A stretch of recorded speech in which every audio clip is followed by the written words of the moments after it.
The moon was a sliver of bone. It hung high over the forests of Champagne.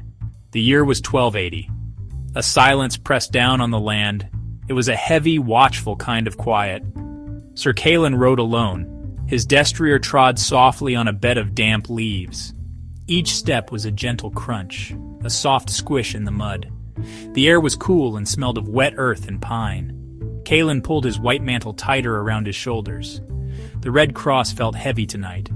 He was a Knight Templar. He was a soldier of God. But in this forest, his faith felt like a very small candle in a very large, dark room. He felt a shiver that had nothing to do with the cold. He had been traveling for days. The path was supposed to be safe. It was a route he knew well. But tonight, something was different. The usual sounds of the forest were gone. There were no crickets chirping their nightly songs. No owls hooted from the high branches. There was only the sound of his horse's hooves and the soft jingle of his mail armor. It was a lonely sound. It made the silence feel even bigger. The trees were tall and dark.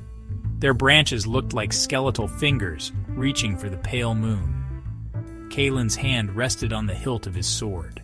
It was a familiar comfort, but it did not calm the strange fear growing in his heart. The forest seemed to watch him. He could feel eyes on his back, eyes from the deep shadows between the ancient trees. He would turn his head quickly. He would see nothing but darkness and tangled branches, yet the feeling remained. It was a prickling sensation on his skin, a whisper in the back of his mind. He urged his horse forward. He wanted to be out of these woods. He wanted to see the warm lights of an inn. He wanted to hear the sounds of men, not this deep, unsettling hush. The forest did not seem to care what he wanted. It held him in its quiet grip, the path ahead growing dimmer and more uncertain with every step. His horse grew skittish. It snorted softly, its ears twitching back and forth. The animal could feel it too. This was not a natural place. Not tonight.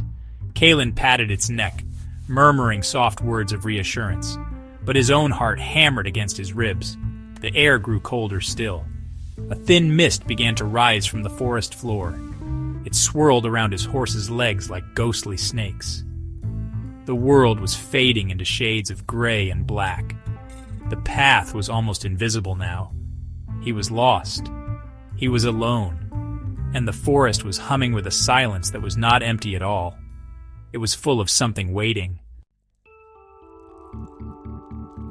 Then he saw it.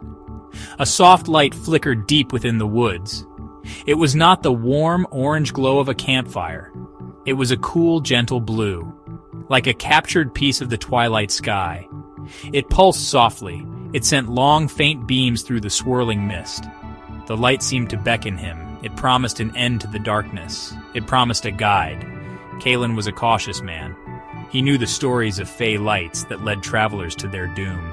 But this felt different. It felt peaceful. It felt holy in a strange and unfamiliar way.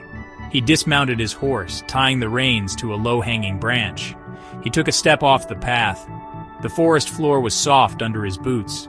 The blue light pulsed again, a little brighter this time. It was like a silent heartbeat.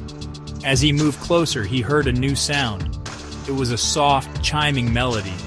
It was like tiny glass bells ringing in the wind. But there was no wind. The air was perfectly still. The sound was beautiful. It was hypnotic.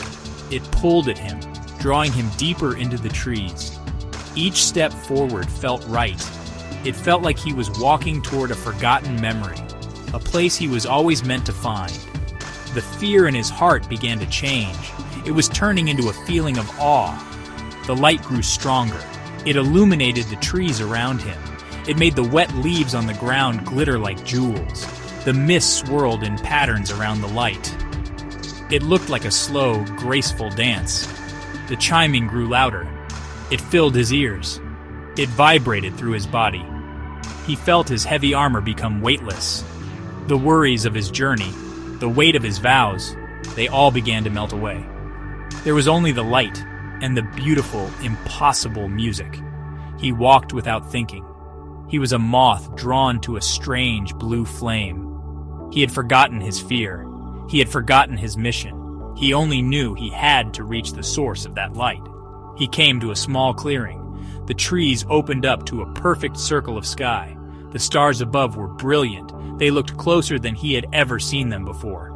In the center of the clearing, the blue light pulsed from a single, strange flower. It was a blossom made of what looked like pure starlight. It was the source of the light and the music. It was the most beautiful thing he had ever witnessed. It was more beautiful than any cathedral window, more holy than any relic. He knelt before it, his sword forgotten at his side. He was mesmerized. He was completely captivated by its ethereal glow. A voice entered his mind. It was not a sound that traveled through the air.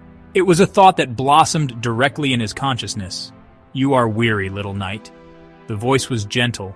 It was feminine. It felt ancient, like the stars themselves were speaking to him. It was a whisper that soothed his very soul. He did not feel afraid. He felt understood. He looked at the glowing flower. He knew the voice came from it, or from what the flower represented. It was a presence. It was something vast and powerful, and it was speaking to him. "Your world is so small," the voice continued. It did not sound like a judgment. It sounded like a simple fact, like a mother explaining the world to a child. "You carry such heavy burdens, your wars, your faith, your fears. They are like stones you carry in your pockets." As it spoke, images filled his mind. He saw galaxies swirling. He saw stars being born and dying in fiery explosions. He saw nebulae that looked like giant cosmic flowers. He saw the universe in all its terrifying, beautiful glory. His own life, his own world seemed so tiny and insignificant in comparison. The cross on his mantle felt like a child's toy. "Lay your burdens down," the voice whispered, its tone like silk. "You have traveled so far. You have fought for so long. Rest now. Rest in the starlight. I can give you peace, a peace you have never known." Kalen felt a deep yearning. The voice promised an end to his struggles, an end to his loneliness, an end to the constant weight of duty. It was a temptation far greater than any earthly pleasure. It was the promise of true tranquility. He felt his rigid posture soften. He lowered his head, his helmet clinking softly against his armored chest. He wanted this peace more than anything. He reached out a gloved hand. He wanted to touch the glowing flower. He wanted to feel the starlight on his skin. The voice hummed with pleasure. "That is right, my child. Come closer. Let the Star Mother hold you. Let me show you the secrets of the void. Let me make you part of the cosmic tapestry." The name echoed in his mind. The Star Mother. It did not sound like the name of a demon. It sounded like a title of creation, of life. He was no longer a Templar knight in a French forest. He was a traveler at the edge of the universe, and he was about to be welcomed home. As his fingers brushed against the glowing petals, the clearing changed. The illusion shattered. The single flower dissolved into a swirling vortex of light and shadow.